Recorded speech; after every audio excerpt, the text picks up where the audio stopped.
বাংলাদেশকে ২০ কোটি ডলারের বেশি উন্নয়ন সহযোগিতা দিচ্ছে যুক্তরাষ্ট্র। এ লক্ষ্যে অন্তর্বর্তী সরকারের সঙ্গে United states agency for international ডেভেলপমেন্টের চুক্তি সই হয়েছে।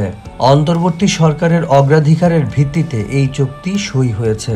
বিজ্ঞপ্তিতে বলা হয়েছে, স্বাস্থ্য, সুশাসন, মানবিক ও অর্থনৈতিক সুযোগ সৃষ্টি ও মানুষের ঘুরে দাঁড়ানোর সক্ষমতা বৃদ্ধিতে এই অর্থ কাজে লাগানো হবে।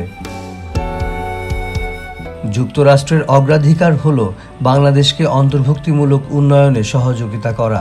চুক্তিতে বাংলাদেশ সরকারের পক্ষ থেকে সই করেন অর্থনৈতিক সম্পর্ক বিভাগের অতিরিক্ত সচিব AKM শাহাবুদ্দিন এবং USAIDর পক্ষ থেকে সই করেন রিড JS চলিম্যান।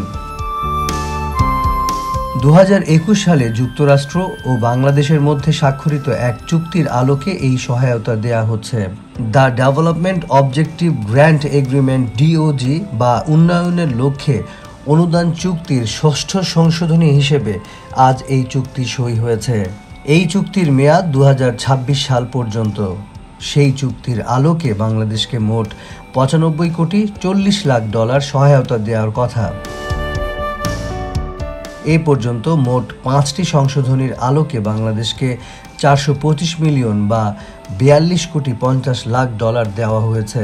এবার ষষ্ঠ সংশোধনীর আলোকে যুক্তরাষ্ট্র বাংলাদেশকে অতিরিক্ত ২০ কোটি ২২ লাখ ডলার সহায়তা দিচ্ছে। যুক্তরাষ্ট্র মূলত USAID ও USD এর মাধ্যমে উন্নয়ন সহযোগিতা দিয়ে থাকে।